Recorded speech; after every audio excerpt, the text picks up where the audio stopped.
Question 3a.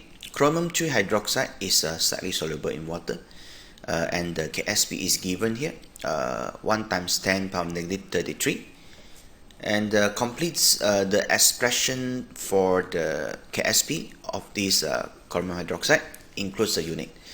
It's better for you to form this equilibrium first. So chromium hydroxide, once it's ionized or dissolves, it will form the chromium 3 ions and 3 moles of hydroxide. So use this one for the Ksp. So it's a concentration of the chromium 3 ion times the concentration of hydroxide power 3. Right? So because coefficient here is 3. And the unit, you just follow this mole per dm cube times mole per dm cube. So you get mole power 4 dm negative charge. Okay, part 2. Calculate the solubility in gram per dm cube of the chromium hydroxide. So now we just put the X as the concentration of the chromium, so therefore the Ksp is X and times 3x cubed. So eventually we get 27. Okay, x power 4. So this is this one. It will form this, right? Okay. So how to guess this 27 times the x power 4? It must form the assumption x and 3x, the concentration of the chromium 3 and hydroxide. Okay, so we arrange, you get the x. So the x now, it can represent the solubility in mole per dm cube. Because the question asks solubility in gram per dm cube. So how to get the gram? So when we want to get a certain mass, so we use the mole times molar mass. So means we just need to use the mole per dm cube here times the molar mass, so it will change to the gram. So eventually you get 2.54 times 10 power negative 7 gram per mole. Gram per dm cube. Part 3. Chromium hydroxide is less soluble in the 0.1 mole per dm cube sodium hydroxide than in pure water. This one is very easy because there is a common ion effect. So the hydroxide, when is more, means there is extra hydroxide here. So the equilibrium will shift to left and form more chromium hydroxide. So the solubility is actually decreases, less soluble.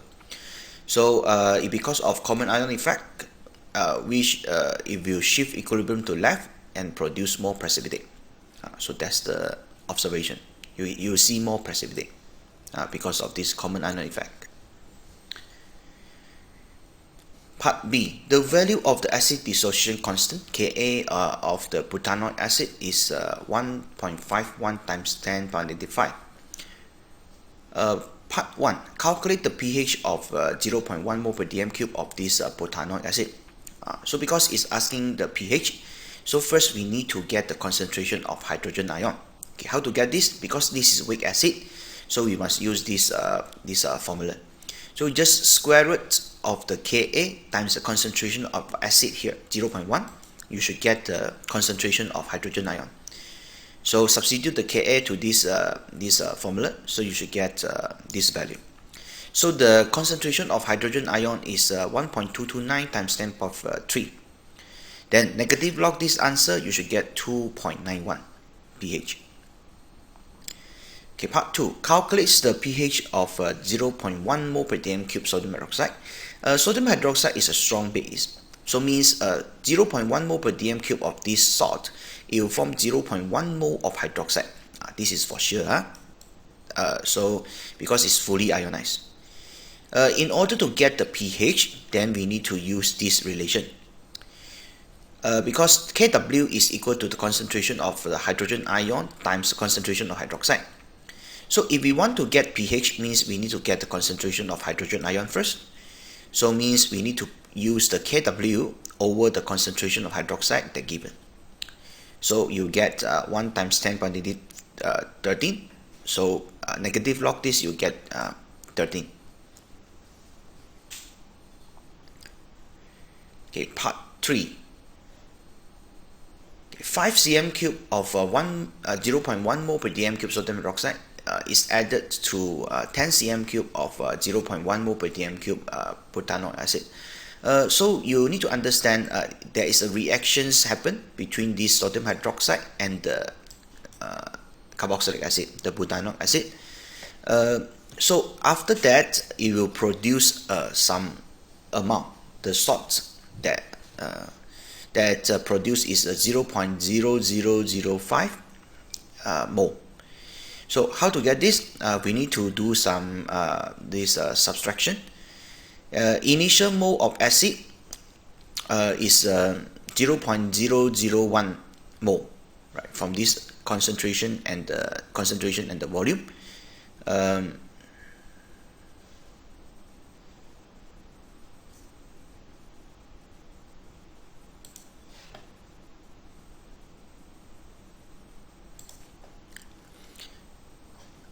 Part 3.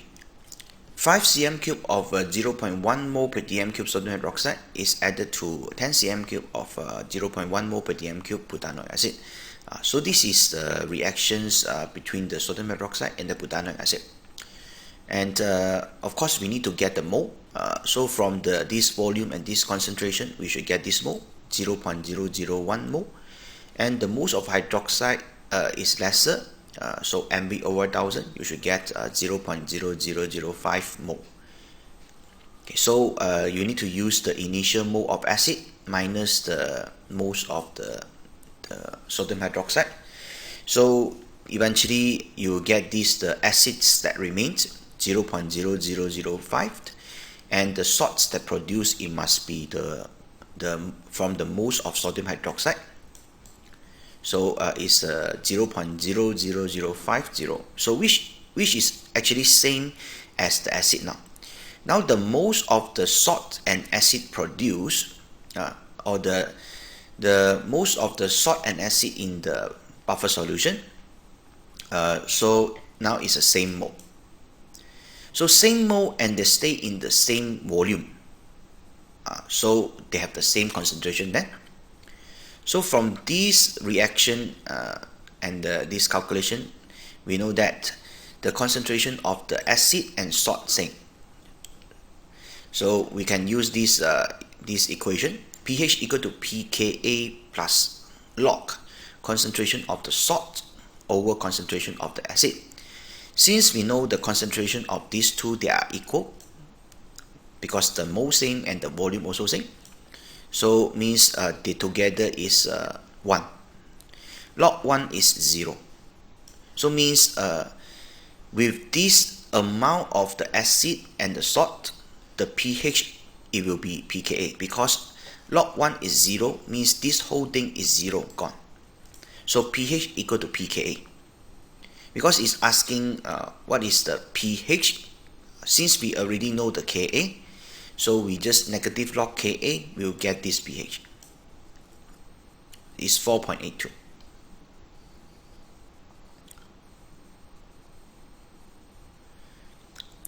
Part C. 80 cm cube of aqueous solution containing 0.704 gram of the butanoic acid is shaken with the 100 cm cube of benzene. And there is a 0.556 gram of the butanoic acid in the benzene now. After the extraction, calculate the partition coefficient of this butanoic acid between the benzene and water. So this is the KPC expression. Concentration of the acid in benzene over the concentration of the acid in aqueous layer, because it's between the benzene and water. So it must be this concentration of acid of benzene over the concentration of the acid in water. Okay, so now you just need to substitute the value inside, because in the question is clearly stated the acid that in the benzene after extraction, which is 0.556 gram. So means there will be some acid remains in the aqueous solution. You use initial mass minus the mass of the acid in the benzene.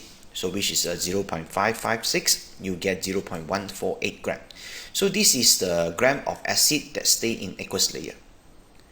So now we just need to substitute the values into the KPC expression. So it's about mole over the volume. Also, it's not mole, it's a gram actually. You can use gram and gram. Okay, because it's the same solute, we no need to convert to mole. Okay, so it's a 0.556 gram over the volume, 100 cm cube, and 0.148 gram, just calculated, over 80, because 80 cm cube. So you should get 3.01 for this KPC. That's all.